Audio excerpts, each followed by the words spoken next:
Hello everyone, hope you're doing well. Today we're back in War Thunder and we're graced with another developer commentary from our main man Kirill.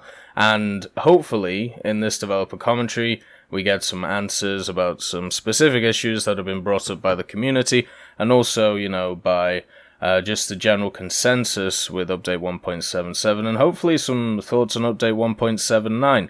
Supposedly, according to the other Q&As, it's supposed to be coming out in less than a month and we haven't heard anything really about it or what it's going to entail. On top of this, just for some more general points, it would be nice to see less weasel words in this one. There were quite a lot of weasel words in the last one. If you don't know what weasel words are, they are words designed to get you out of situations that you put yourself in. So could, maybe, might are very good examples of weasel words. What it would be nice to see is more definitive decisions instead of ones which are designed that if things change in the future, then they can actually go back on them. It would be nice to see just more concrete things at the end of the day. On top of it, body language of Kirill last time was quite down. It wasn't very confident, so hopefully we see him looking into the camera more and also not shifting too much. Just as a general point on body confidence, because even though I know it's not really pertaining to War Thunder, I think it is something that has to be done in a sense to try and give some, not relaxation, but to put people at ease when they're watching a video. When somebody is sounding confident, when somebody is looking confident to a viewer, that is much better than if they're, a little bit mumbly, a little bit all over the place. So let's get in there and let's see what it's about.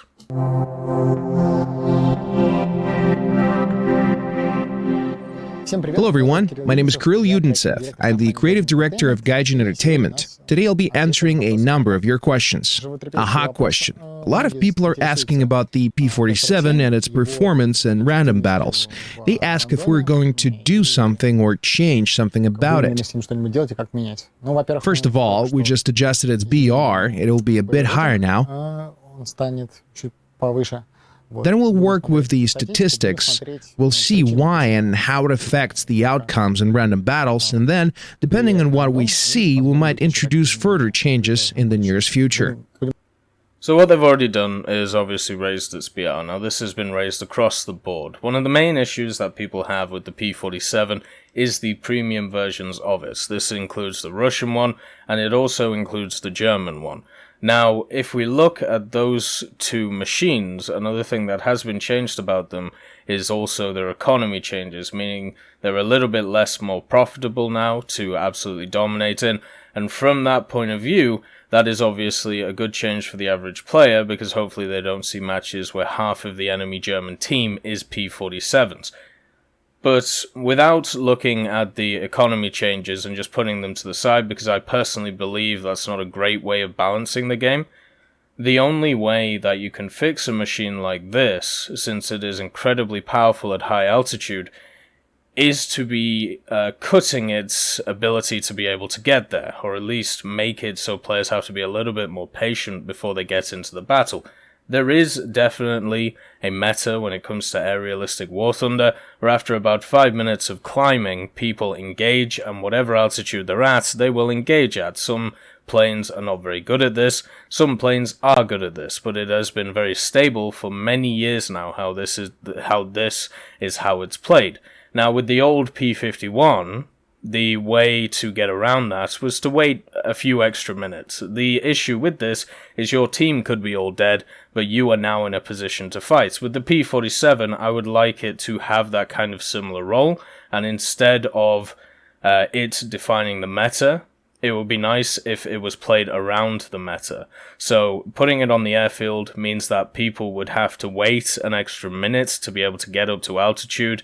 The majority of people who are playing this aircraft are either new players or they're very experienced players, so it'll be great for the new players to learn about altitude and energy advantage, and it will take the just a smidgen away from the experienced players who are playing it to grind lions and research for their tree. I've talked about in the past that grinding through the French tree mid-tiers was abysmal because of the P47. Taking stuff like the MB157 against that thing was just ridiculous. It was not fair. And in effect, since we've had a bunch of BR changes for stuff like the MB157, I believe it's the 157, the one with the 220s with not a lot of ammo, basically a mini bad version of a P47. But anyway, that BR's been changed, the P47's BR's been changed, but it would be nice to see it take off from the airfield. Now, obviously, it is correct to wait and see what the statistics are for the vehicle, but for me, the BR change, it won't change those statistics that much. We'll still see a massive disparity between the P47 that's used in the American tree and the premium ones for the reasons I basically just gave. So let's keep going. Thank you all for writing about things that concern you. It's very important for us as it allows us to improve the game. Very true. Don't stop writing. Keep putting your opinions out there. Keep talking. Keep communicating. Put your points across. It is always the best way of doing anything. There is definitely a large silent majority in War Thunder, and it would be nice if the silent majority became a little bit more vocal when it came to matters, because that would mean we have more opinions flying about, more of the community is involved, and yeah, it's just better for everyone. Many players ask us about new game modes.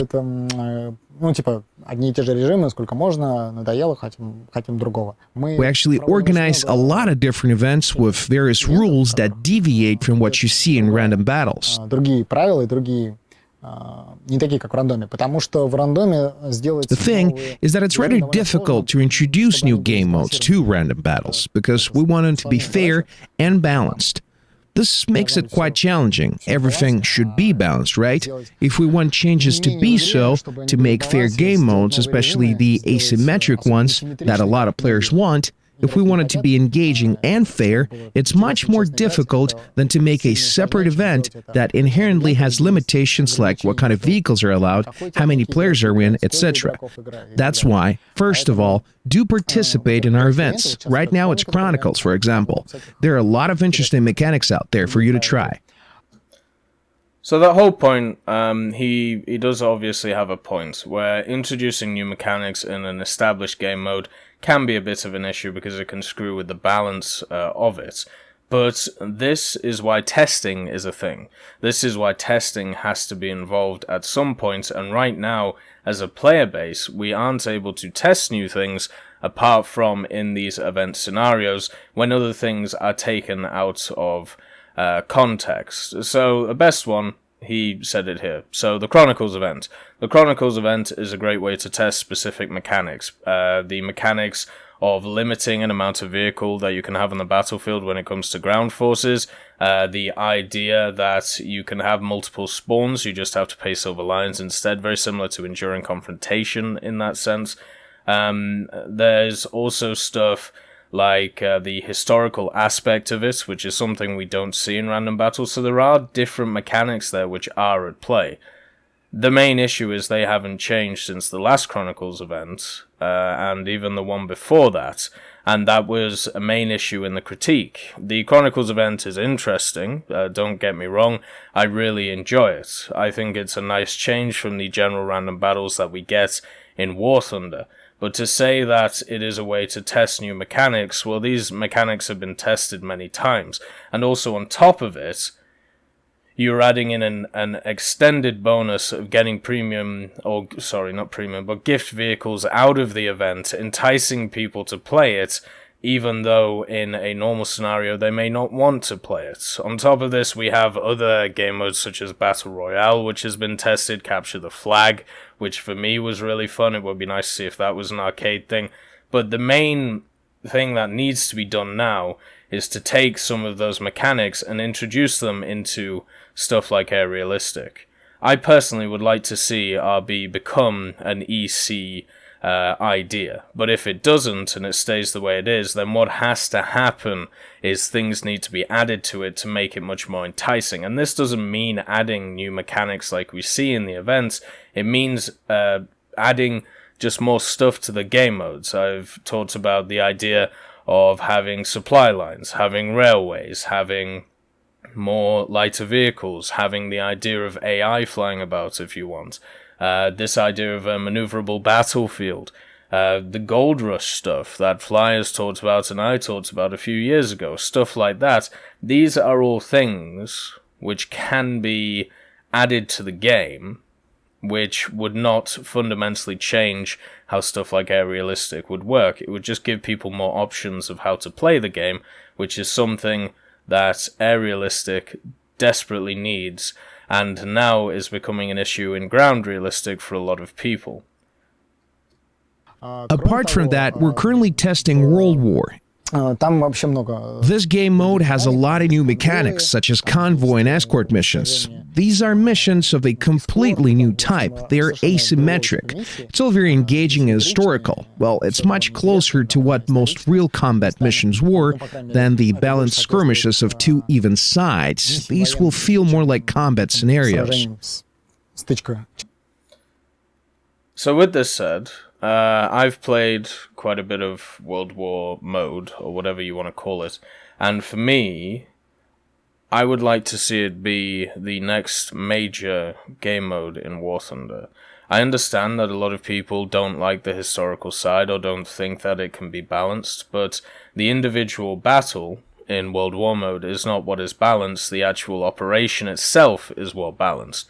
Now, the issue that I have with it is the same issue I've had for a very long time, is how do you make sure that the average player has a good experience in it if it's squadron and if the commander is squad based instead of a third party who is designing it for entertainment instead of trying to win. That's what will annihilate the game mode, the competition between people, because people will just figure out the easiest way of doing it and then just do that over and over again with their squad, and the individual player will have to drop in and just get massacred by players who are much more coordinated. So that is an issue that needs to be ironed out, but for me personally, when I look at World War mode, I see it as what I would love to play in the future as really the next game mode that's coming to the game. Now, I've also just said before that an RBEC would be great.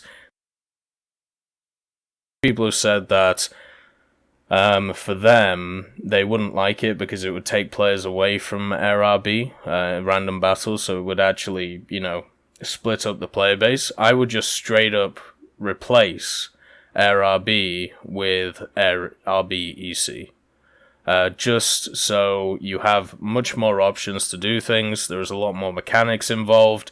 The idea of balance is a lot less of an issue because there is a lot more stuff going on. There is random events. There is more tickets on the table, and there is more spawns. There's just a lot of things in there that a lot of people have been asking for in AirRB, which is prevalent in the Enduring Confrontation game mode. But when it comes to World War mode, I love it. I think it's a really nice mode. It is designed for the person who is historically minded, but also wants to be competitive and wants to try and live out real life, not real life, but real World War II scenarios in a game sense.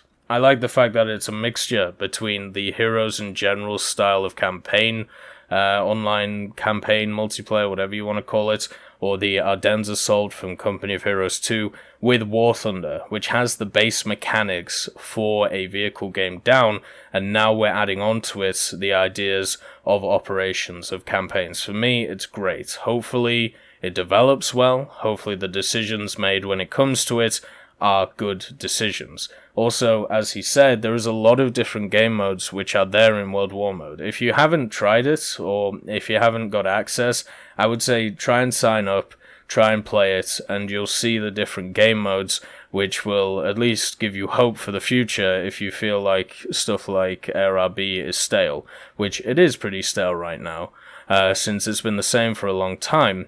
But at the end of the day, there's a lot of things coming which will hopefully help it out if they're done correctly. Чем стычка равных противников, это такие более военные миссии. Вот. That's why I strongly suggest that you should try it. Sign up for it, leave your feedback. We never test new game modes and new mechanics in random battles. We don't want to break it. We do it in our events or during tournaments, or like now, in World War, which is completely new level altogether. Leave Or during confrontation. your feedback. Maybe some of these mechanics will make it to random battles as well. We'll see. So there you go. They don't like using random battles as a place to test new game modes, and I don't blame them, because of the reaction, what happens when stuff gets changed. It's much better to try them in a smaller environment to get some statistics on it, and then put it into the larger game modes which the majority of people play. And then once again, you can do a secondary round of feedback to work out if people like it or not. There have been a bunch of stuff added to game modes when it comes to random battles, which have spawned from events, from other operations which have been played. Now, what a lot of people are asking for, including myself, is kind of a drastic change in the way that the game modes work. But all of the ideas have been tested before, and I would like to just hear some compelling reasons why, it wouldn't be good. Maybe for the average player who only has like half an hour to play every day, maybe for them it would be bad. I think that would be a good critique of it, since in EC you have the setup time, you have the issues of getting to battle, the issues of not always being able to take the plane that you want. That is also another one. So yeah, there are definitely critiques out there. But it is nice to see that they're testing new stuff. They're just not doing it in random battles because it would create a massive backlash every time they change something. Because let's say they introduce something that fundamentally breaks the game mode and people figure out how to break the game mode. A way to see this is when the B-29 was introduced, or even before that with the B-17s, when you could run a 4-squad of them and just end the match in 5 minutes. You can do the same, still, with stuff like the Farman, or the NC-2223, or whatever it is, the two large French bombers, but people don't seem to be bothered too much about them because, well, they're lower tier, and you can't grind out a whole tech tree with them by doing that. But it's still an issue, and it's still something that should be talked about, and it does show how different mechanics can screw over a game mode incredibly quickly. Because people will find a way to exploit them. If you want another example, ATGMs when they were first released. That would be another great example of it. Что-нибудь из этого и как-нибудь попадет и в рандомные бои тоже. Многие спрашивают про танки Италии. Many people ask us about Italian armor. A lot of players already own Italian premiums and aircraft. There are already Italian tanks in game, 2 premium machines. A huge thanks to all who buy them, support our game, and leave their feedback. И пишет свой фидбэк. Мы работаем над тем, чтобы... We're already working on a full-size ground tech tree for Italy. We'll do our best to release it this year. Maybe some tanks will appear in the game even earlier than that. Creating the Italian ground tech tree is a very challenging process. We do love pizza and pasta, but it doesn't make it easier to find data on all those vehicles. Целое дело.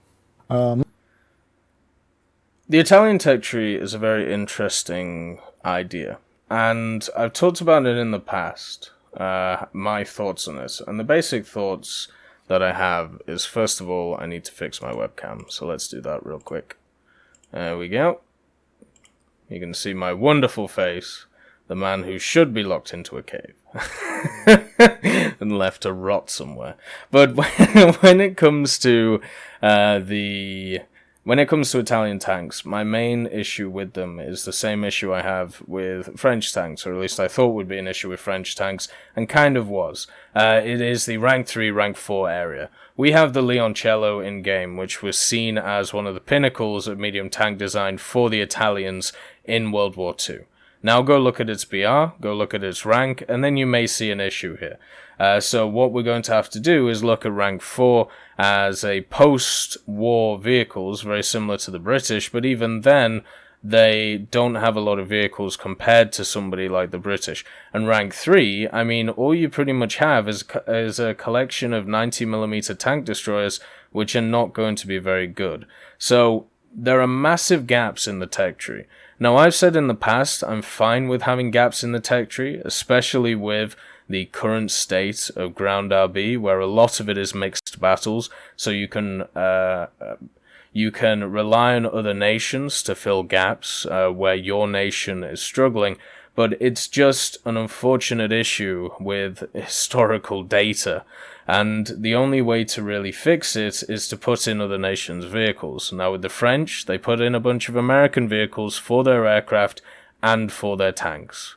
For the Italians, it looks like they're probably going to have to do that, but for Germany. So my guess is that they stick a bunch of very similar German vehicles in rank 3 and rank 4 for the Italians, and it depends what they put in. Now, whatever happens, if they do that, there's going to be a bit of a backlash about it, but I can't see another option. There just isn't any there to be able to create a 30 vehicle tech tree. It's looking good at rank 6 though, it's looking fun at rank 1 and rank 2. At rank 5 it should be okay. Rank 3 and 4 is the main issues with the tech tree. So we're gonna have to, it would be nice to see like a, it would be nice to see like just a preliminary tech tree. You know how just before tech trees come out, they put out like a this is what's gonna happen kind of tech tree. It would be nice to see one of them now just to see what we're working with. But even on the German tech tree, if you go back and look at the old German ground forces tech tree, what's there is the Stug 4s.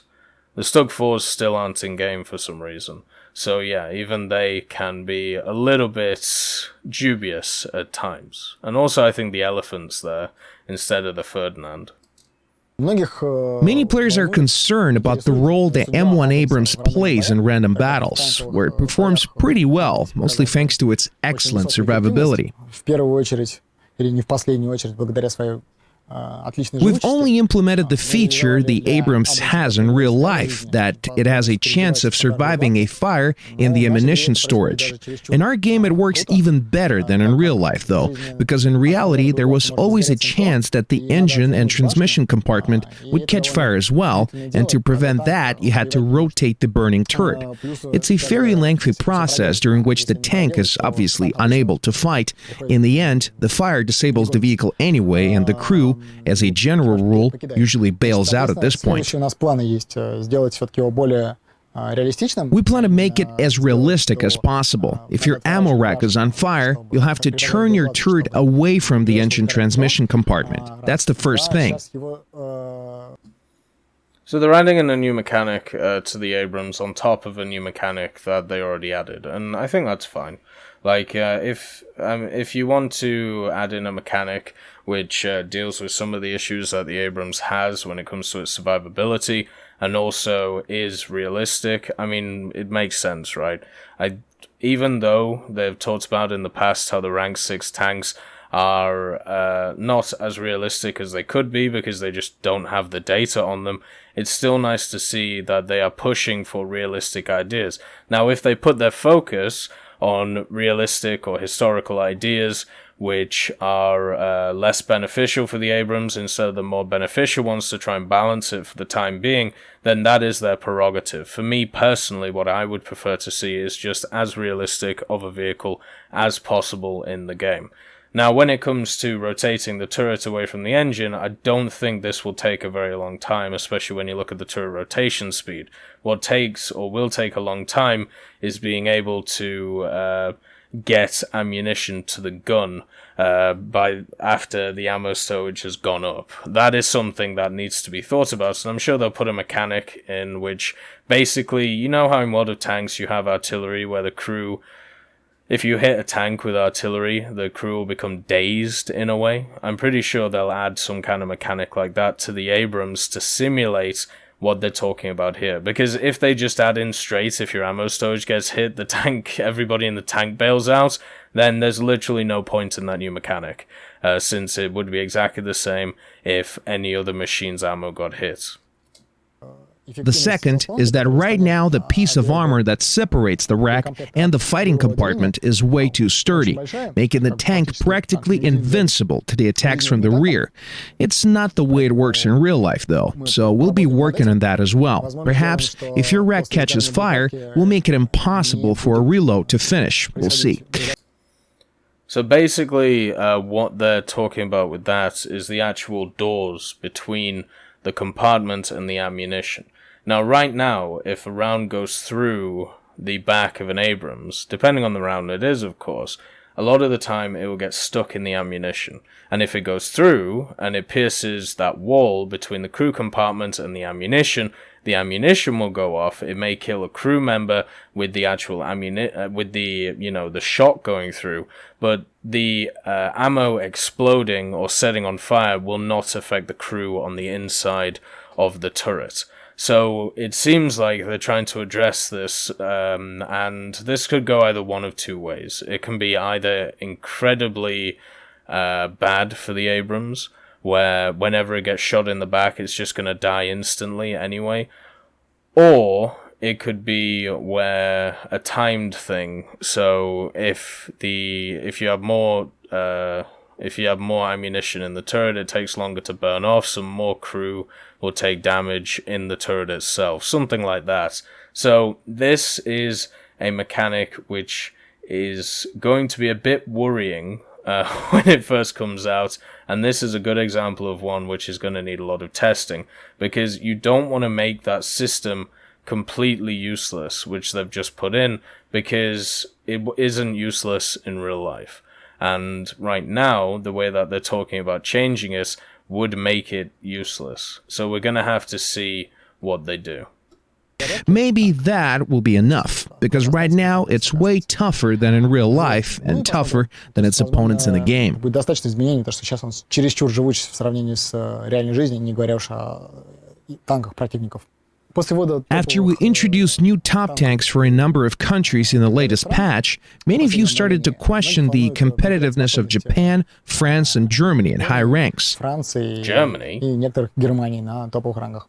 Значит, мы планируем... In one of our upcoming big updates, we plan to introduce new vehicles for France. Japan is in for a treat as well. Maybe Germans will get a production Leopard too, so they will get more powerful vehicles as well.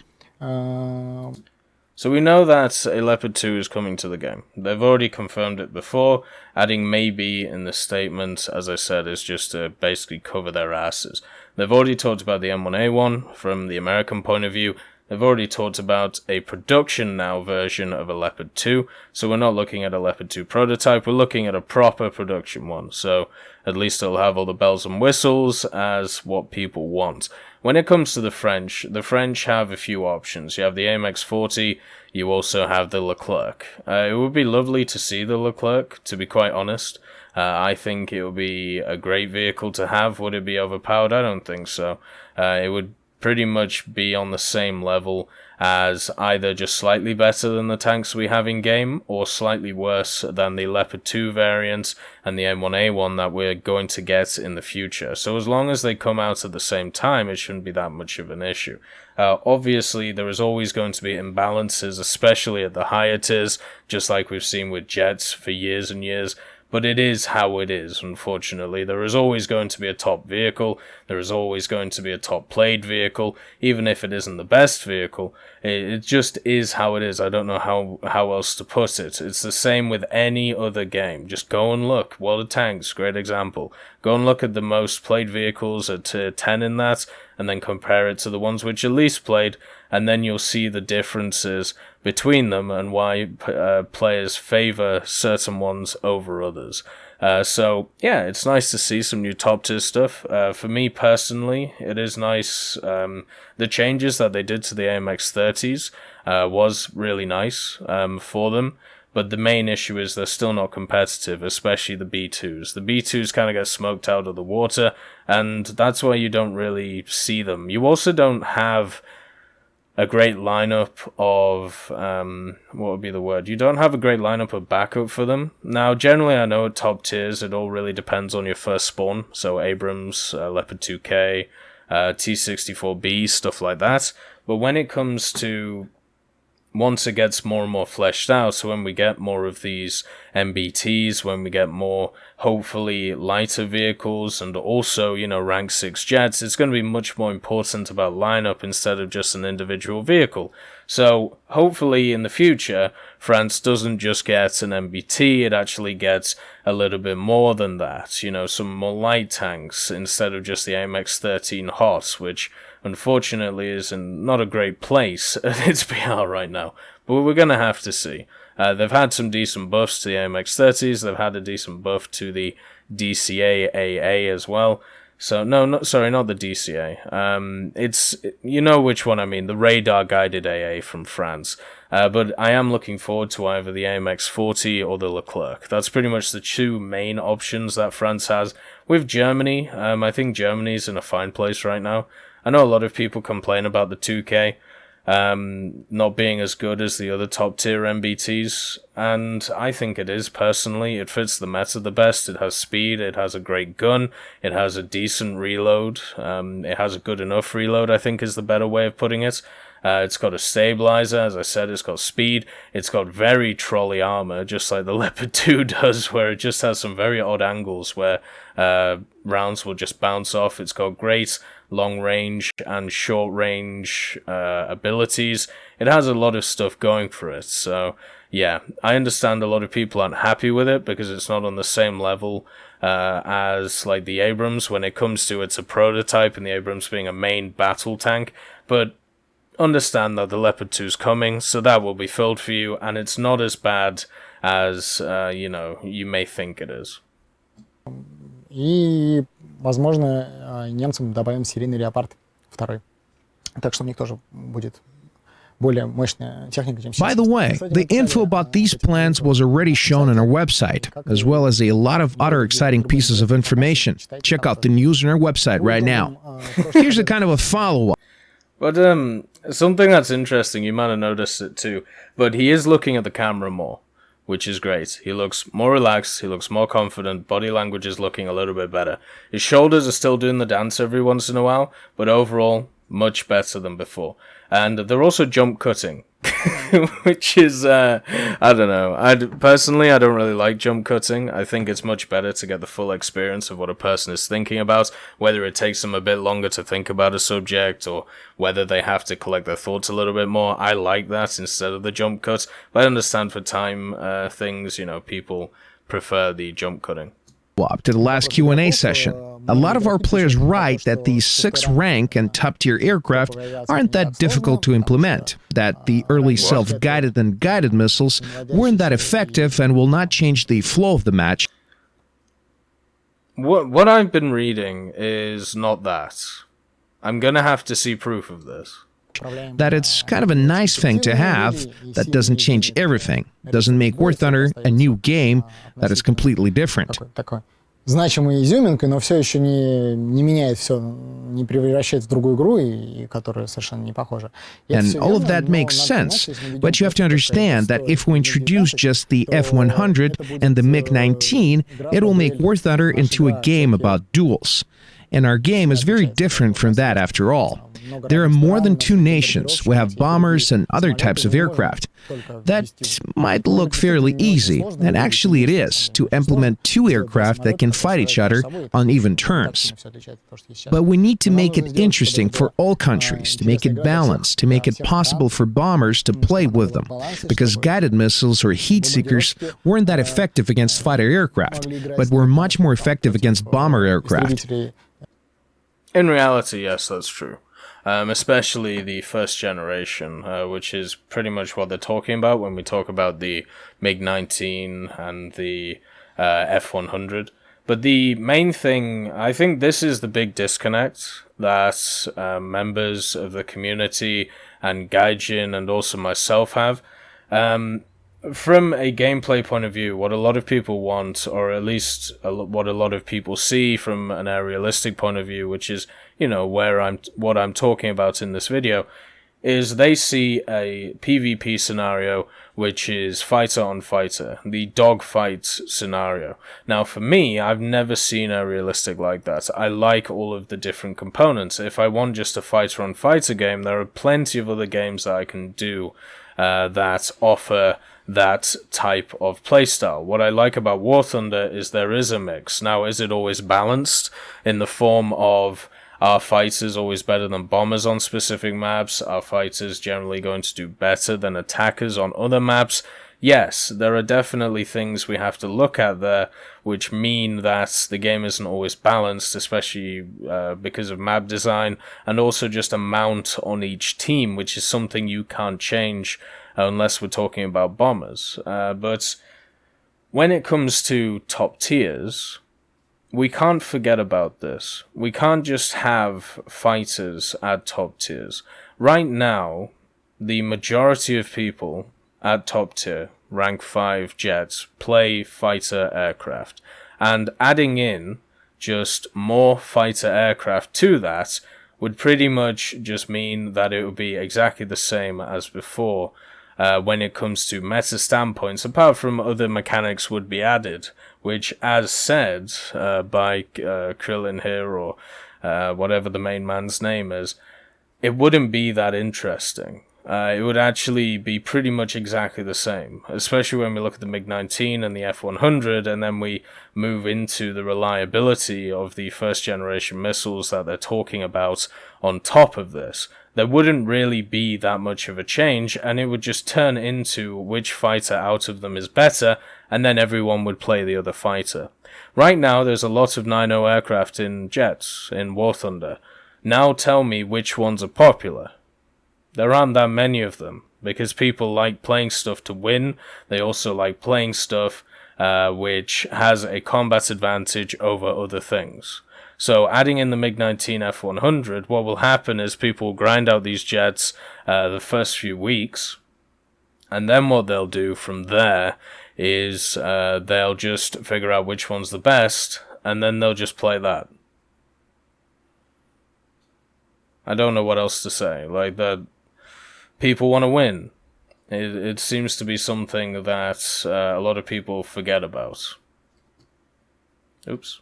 Те ракеты не очень эффективные, которые выпустил, забыл, первого поколения инфракрасное наведение, или которые управляемые, а против бомбардировщиков они намного более эффективны. Вот. But also on the point that he said before about the community feedback saying that rank 6 jets wouldn't really change the game, it would be very similar to how rank 5 is. I haven't seen any of that, so I would need a big-ass citation. Like, maybe that's on the, the Russian side of things, that's what they're saying. Maybe these are just comments that I personally haven't seen, but I doubt that. I mean, I've been following the conversation around rank 6 stuff a lot, and one thing I haven't heard is that it would be very similar to rank 5 jets. I don't think anybody thinks that at all. We're adding a ton of new mechanics when we talk about these rank 6 jets, and to think that the battles would be exactly the same, it just doesn't make sense. This might even out the field with top-tier bombers, but it will change the game in a lot of ways nevertheless. All in all, War Thunder isn't just about 2 aircraft. It isn't just about duels. That's why it's a lot of work, and we want it to be, as much as possible, a whole new level for both aviation and gameplay, not just an attention grabber in the form of 2 supersonic jets and their missiles. Now this is an interesting point, because what we saw from rank 6 tanks is the opposite to this idea. So either they've learned, or something has fundamentally changed in the last few months in the decision-making at Gaijin. So what do I mean by this? Well, in updates 1.77, we got the Abrams, we got the T-64B, we got the Challenger, and then we also got the Leopard 2K. Before that, at high tier, we got the MBT, the KPZ, the T-64A, and the Chieftain Mark 10. There was no real support for these vehicles at high tier when it came to other things, such as light vehicles, such as armored cars, such as even more ATGM launchers. The whole focus was around these MBTs. So to see them say that for rank 6 they don't want it to be an attention grabber for some classical supersonic jets, which people are going to enjoy, is, for me personally, nice to see. It means that we're going to see a much more rounded game mode instead of what I was talking about before with rank 6 tanks, where it literally depends on which tank you take out first, how well you're going to do, because of how, first of all, quick the matches are and how powerful the top tier machines are compared to their counterparts as a secondary for each nation. Apart from maybe, you can make the argument for Germany, but everything else, it is different. But it is, if this is the case, that they're thinking about it more holistically, more about the whole point of the rank, or, well, not the rank, the whole idea of attackers, bombers, and fighters, instead of just putting in fighters like they did with rank 6 MB, in my opinion. That is really nice to see. And if that is a design philosophy change, good. That's why that requires a bit more in terms of our effort, with a lot of tests and brainstorming involved. Yeah, they're completely right. This method takes a hell of a lot more time to actually come through. This can be contrasted by the naval thing as well. So one thing that I didn't bring up in yesterday's video, or today's video, depending on when you saw it, was about the fact that when we look at the ground forces testing, and when we compare it to naval testing, one of the big differences between them is the idea that with naval testing, we're getting every single tree in the game, or at least they're testing out vehicles from every single tree in the game. And when it came to ground forces, what we saw was a only test of German and Soviet vehicles, and then on top of that, they finally added the Americans and the British and the Japanese and so on and so forth. So with the naval, there is obviously a lot more thought going into being able to release every nation at once, or at least release some kind of a nation at once for each of the tech trees. And hopefully, when it comes to the rank 6 jets, that approach is also being taken. It does take longer, it does mean that the community in general will get more annoyed, but it also means that once the final product is out, it is much more enjoyable and much more fun, and there's much more challenging competition in it than there is if there's only one or two, planes or tanks or ships, whatever you want to call it, to actually go through. Много тестов и размышлений. Thanks for watching this episode of our developer Q&A. Thanks for watching the previous one and writing your questions. Leave questions and feedback. We do read it all. It's all very educational and actually exciting. Leave likes and subscribe to our channel. Thanks. Right, so from a presentation point of view, I think obviously if they do need to make the cuts, that's good for them. I personally don't like the cuts. Kirill seems a lot more relaxed, a lot more confident, a lot more looking into the camera, which is really nice to see. Not as many, shuffles on the old shoulders there. And also, he looks like he's had some sleep as well, which is very good for him. Overall, an interesting commentary, and what is nice is that it goes into the design philosophy of it. And a lot of it I do agree with. There are definitely some things I do disagree on here, which, is completely fine. But hopefully I made my points through this video. I hope you all have a wonderful day, and I'll see you next time.